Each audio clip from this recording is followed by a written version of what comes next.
아나니아가 어떤 장로들과 한 변호사 더둘로와 함께 내려와서 총독 앞에서 바울을 고발하니라. 바울을 부르매 더둘로가 고발하여 이르되 벨릭스가 가여 우리가 당신을 힘입어 태평을 누리고 또 이 민족이 당신의 선견으로 말미암아 여러 가지로 개선된 것을 우리가 어느 모양으로나 어느 곳에서나 크게 감사하나이다. 당신을 더 괴롭게 아니하려 하여 우리가 대강 여짜옵나니 관용하여 들으시기를 원하나이다. 우리가 보니 이 사람은 전염병 같은 자라. 천하에 흩어진 유대인을 다 소요하게 하는 자요 나사렛 이단의 우두머리라. 그가 또 성전을 더럽게 하려 함으로 우리가 잡았사오니 당신이 친히 그를 신문하시면 우리가 고발하는 이 모든 일을 아실 수 있나이다 하니 유대인들도 이에 참가하여 이 말이 옳다 주장하니라. 아멘. 바울을 살해하려는 음모를 피해 가이사랴로 오게 되었습니다. 여기로 오는 동안 바울은 로마 군대의 호위를 받습니다. 천부장은 자기 밑에 있는 군인 절반을 동원해서 죄수 바울을 보호합니다. 가이사랴에서 바울은 총독 벨릭스 아래에 또한 보호를 받게 됩니다. 바울이 가이사랴에 온 지 닷새가 지났습니다. 대제사장 아나니아와 장로들이 변호사를 대동하고 바울을 고발하기 위해 가이사랴로 왔습니다.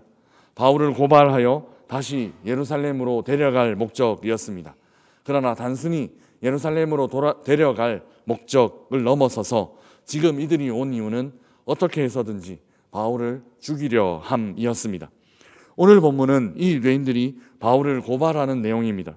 그 고발하는 내용은 5절에서 6절에 잘 나타나 있습니다. 우리 5절, 6절 말씀 함께 읽어보겠습니다. 우리가 보니 이 사람은 전염병 같은 자라. 천하에 흩어진 유대인을 다 소요하게 하는 자요 나사렛 이단의 우두머리라. 그가 또 성전을 더럽게 하려 함으로 우리가 잡았사오니. 아멘. 먼저 오늘 본문에 있는 좀 특이한 표현을 설명을 드려야 할 것 같습니다. 6절 다음에 없음이라는 표기가 되어 있는 것이 무엇인가, 이것이 어떤 의미인가 궁금하실 것입니다. 이를 설명하기 위해서 먼저 우리가 알아야 할 것이 있는데요, 그것은 우리는 성경의 원본을 갖고 있지 않다라는 것입니다. 그러니까 바울이 직접 쓴 무슨 로마서나 갈라디아서 원본을 갖고 있거나 아니면 누가가 직접 쓴 사도행전을 우리가 갖고 있지 않다라는 것이죠. 우리는 그 원본을 베껴 쓴 사본을 갖고 있을 뿐입니다. 그렇다면 혹 이렇게 생각하실 수 있습니다. 원본이 없다라는 것이 우리에게 불행 아닌가? 우리가 하나님의 말씀에 원본을 갖고 있지 못하니 불행한 것 아닌가 생각할 수 있습니다. 그러나 원본을 주시지 않은 것은 분명히 하나님의 뜻입니다. 만약 우리가 바울 서신 원본이나 복음서 원본을 갖고 있다라고 하면 사람들은 어떻게 행동할까요? 사람들은 아마 그 원본 성경 두루마리 앞에 절할 겁니다. 사람들의 그 우상숭배, 미신을 섬기는 이런 마음이 어떤 것이냐 하면 성경 원본 갖고 있다, 바울 서신 원본 갖고 있다, 마태복음 원본 갖고 있다라고 하면 아마 그거 올려놓고 거기다가 절할 것입니다. 읽으려고 하는 것이 아니라 거기다가 절하고 여기에서 무슨 거룩한 능력이 나오는 것처럼, 여기서 무슨 거룩한 힘이 나오는 것처럼 사람들은 아마 그 원본 두루마리를 섬기게 될 것입니다. 결국 어떻게 되는가 하면 그 성경 원본이 우상이 될 것이다 라는 것이죠. 하나님을 섬기는 것이 아니라 그 성경 원본을 섬기게 될 것이다 라는 것입니다. 성경을 섬기는 것과 하나님을 섬기는 것이 비슷해 보이지만 이는 전혀 다른 겁니다. 예전에 이랬던 역사가 이미 있습니다. 열왕기하 18장을 읽어보면 히스기야 왕이 되고 난 다음에 했던 일들이 기록되어 있습니다. 히스기야 왕은 왕이 되고 난 다음에 산당 제거하는 일을 했습니다. 그 산당 중에 어떤 산당이 있었는가 하면 놋뱀을 분향하는 산당이 있었습니다. 놋뱀 하면 떠오르십니까? 잘 아시는 것처럼 광야에서 사람들이 불뱀에 물려 하나님께 불순종함으로 불뱀에 물려 죽게 되었을 때, 그때 하나님께서 이들을 치유하시고 이들을 살려주기 위해서 모세에게 놋뱀을 만들어서 높이 걸어두어라 라고 하셨습니다. 그리고 그 놋뱀을 보는 사람들마다 살게 될 거다 하셨습니다. 그 노뱀에서 무슨 치료제 같은 광선이 나와서 사람을 살리는 걸까요? 아닙니다.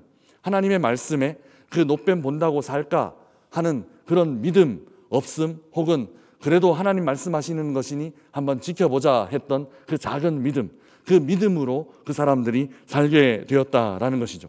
그런데 그 노뱀 이제 살게 되고 난 이후에 치우거나 정리하거나 하지 않았습니다.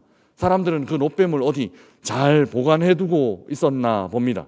그래서 수백 년 동안 그 노뱀을 간직하고 느후사단이다 이름을 붙이고 분향하고 있었습니다.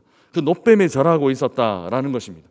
하나님께서 주신 것이니 거룩한 것 아닌가 싶지만 노뱀을 섬기는 것과 하나님을 섬기는 것은 완전히 다른 일입니다. 이는 명백히 우상숭배다라는 것이죠. 성경 원본이 있으면 사람들은 이렇게 반응했을 것입니다. 노뱀처럼 그것 올려놓고 읽고 묵상하고 하나님의 뜻이 무엇인가 발견하려고 하는 것 아니라 그 두루마리, 그 원본 그저 그 앞에서 절하고 그 앞에 숭배하는 그런 일들이 일어났을 것입니다. 이는 완전 우상숭배입니다. 그래서 하나님께서는 의도적으로 성경 원본을 하나도 남겨두시지 않습니다. 원본이 없으니 여러 사본들이 있을 수밖에 없고 이는 불행이 아니라 오히려 다행입니다. 그리고 성경학자들이 하는 일은 이런 사본들 중에서 가장 원본에 가까운 그런 본문이 무엇일까를 끊임없이 찾고 있습니다. 어떤 이단은 이 사본의 차이를 전혀 이해하지 못하는 그런 이단이 있습니다. 없음 이런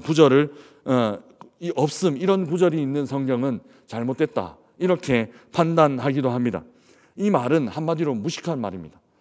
누가 이런 주장을 하면 성경에 없음 이런 표현이 있으니 이 성경 잘못된 것 아니냐라고 말하면 참 무식하시네요 이렇게 말씀하시면 됩니다. 굉장히 무식한 말입니다.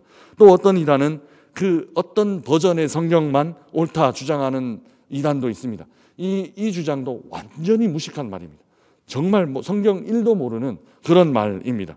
그들이 주장하는 성경 버전은 사본적으로 취급도 하지 않는 그런 성경입니다. 원본에 더 가까울수록 사본이 대문자로 기록되느냐 소문자로 기록되느냐 하면 대문자로 기록됩니다. 대문자로 기록된 사본이 더 원본에 가깝습니다. 소문자는 언제쯤 나오는가 하면 주후 한 9세기 정도 나옵니다. 소문자가 더 예쁩니다. 그래서 사람들이 대문자를 지우고 소문자로 필사하기에 이르렀습니다. 그 소문자 사본 갖고 이게 더 예쁘니까 이게 더 좋다 이렇게 주장하는 것 정말 무식한 사람들입니다. 요즘 조회수가 그 SNS에 조회수가 많은 이상한 목사 중에도 이런 동일한 주장을 하는 목사가 있습니다. 그 목사도 지금 이단 시비가 걸려 있습니다. 이미 이단 시비가 걸려 있습니다. 인터넷으로 검증되지 않은 다른 교단 목사들 설교 듣는 일은 가급적이면 주의하시고 하지 않는 것이 좋습니다. 지금 우리가 갖고 있는 성경이 정경입니다. 그리고 완전한 하나님의 말씀입니다. 이 믿음에 조금도 의심이 없으시기를 바랍니다. 나중에 기회가 되면 제가 성경 사본에 대해서 좀 구체적으로 설명드릴 기회가 있을 것입니다. 다시 본문 안으로 돌아가 보면 유대인들은 바울을 향해 유대인들을 소요하게 만드는 이단이다 이렇게 고발합니다. 이단 즉 정통인 자신들과 다르다라고 그렇게 죄를 뒤집어 씌웁니다. 그리고 성전을 더럽혔다라는 혐의를 뒤집어 씌웠습니다. 이는 이방인 선교와 관련이 되는데 이방인들이 성전 안으로 들어갈 수 있게 만들었다 그렇게 주장한 것입니다. 그런데 사실은 이렇습니다. 사실 소요는 누가 일으켰느냐 하면 소요는 유대인들이 일으켰습니다. 바울이 일으킨 것이 아니라 유대인들이 따라다니면서 바울을 따라다니면서 소요를 일으켰습니다. 이단이라는 말은 성경을 잘 몰라서 하는 말입니다. 앞서 그 이상한 성경 버전만 온전하다 주장한 그 이단처럼 이단이라는 말은 성경 잘 몰라서 하는 말입니다. 이단을 판별하는 척도 무엇입니까? 오직 성경입니다. 성경에 위배된 사람들 이것이 이단입니다. 유대인들은 자신들의 전통을 성경보다도 중요하게 여겼습니다. 우리는 제사를 이렇게 지내, 우리는 안식일을 이렇게 지켜 성경보다도 그것들을 더 중요하게 여겼기 때문에 그들이 오히려 이단이라는 것입니다. 종교개혁 때 로마 가톨릭도 마찬가지입니다. 그들은 성경보다 우월하게 여기는 것이 있었습니다. 교황의 말이 성경보다 더 우선했고 그들의 전통과 그들의 교리가 성경보다도 더 중요했습니다. 그래서 루터가 종교개혁을 일으킨 것입니다. 솔라 스크립투라, 오직 성경, 성경만이 기준입니다. 우리의 삶에서도 성경만이 기준이 되는 삶을 사시기를 주님의 이름으로 축복합니다. 그 어떤 누구의 말도 기준될 수 없습니다. 성경보다 우월한 것은, 성경보다 우월한 기준은 있을 수가 없습니다. 그 어떤 전통, 우리가 수천 년 지켜왔다, 그렇다 하더라도 성경에 위배된다라고 하면 멈춰야 합니다. 버려야 합니다. 성경이 기준이 되어야 한다라는 것이죠. 바울을 이단시했던 유대인들도 마찬가지입니다. 그들은 성경과 그 성경에 계시된 예수보다 그들의 그 율법적인 전통을 더 중요하게 여겼습니다. 그리고 이스라엘 민족을 택하여 이방인들에게 하나님의 복을 전하려는 그 하나님 마음보다 자신들의 기득권, 우리를 택했어, 우리에게 먼저 복 주셨어 하는 기득권, 그 특권 지키는 일을 더 중요하게 여겼습니다. 그래서 바울이 이단이 아닙니다. 바울이 성전을 더럽힌 것 아닙니다. 바울이 소요를 일으킨 것도 아닙니다. 이 모든 일에 정죄받을 사람은 오히려 그들 유대인들입니다. 유대인들의 모습을 잘 보아야 합니다. 성경이 기준되지 않고 내 생각이 기준이 되면 이렇게 잘못된 길로 갈 수밖에 없습니다. 뿐만 아니라 성경이 아니라 누군가의 생각을 맹목적으로 따르게 되면 우리는 이단이라는 정죄를 받을 수밖에 없습니다.